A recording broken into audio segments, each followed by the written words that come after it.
ብልጽግና ፓርቲ ክህሎት መር ነው ብቻ ብለን ሳይሆን አካታችም ፓርቲ ነው።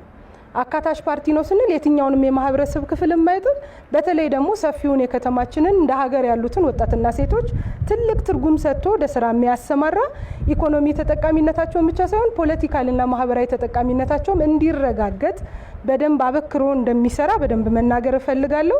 ለዚህም ተጠቃሚ የሆኑ የአዲስ አበባ ሴቶች ለዚህ ምስክር ናቸው ብለንም እናስባለን። ለምሳሌ እንደ ከተማ አስተዳደር ከወሰድን እንደ ጥቅል ከተፈጠሩ የስራ እድሎች ውስጥ ከ1.1% በላይ ወይም የ52%ን ወይም 52 እጁን የሴቶች ድርሻ እንዲሆን አድርገናል።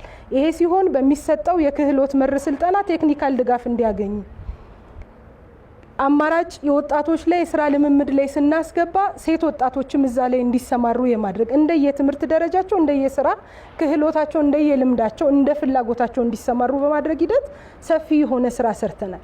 ከዛ ባለፈ ደግሞ የስራ እድል ፈጠራ የሚፈጠርበት መስሪያ ቦታዎች 50% ለሴቱ ተጠቃሚነት እንዲረጋገጥ ነው የምንሰራው። በእቅዳችን ያስቀመጥነው 50% ነው።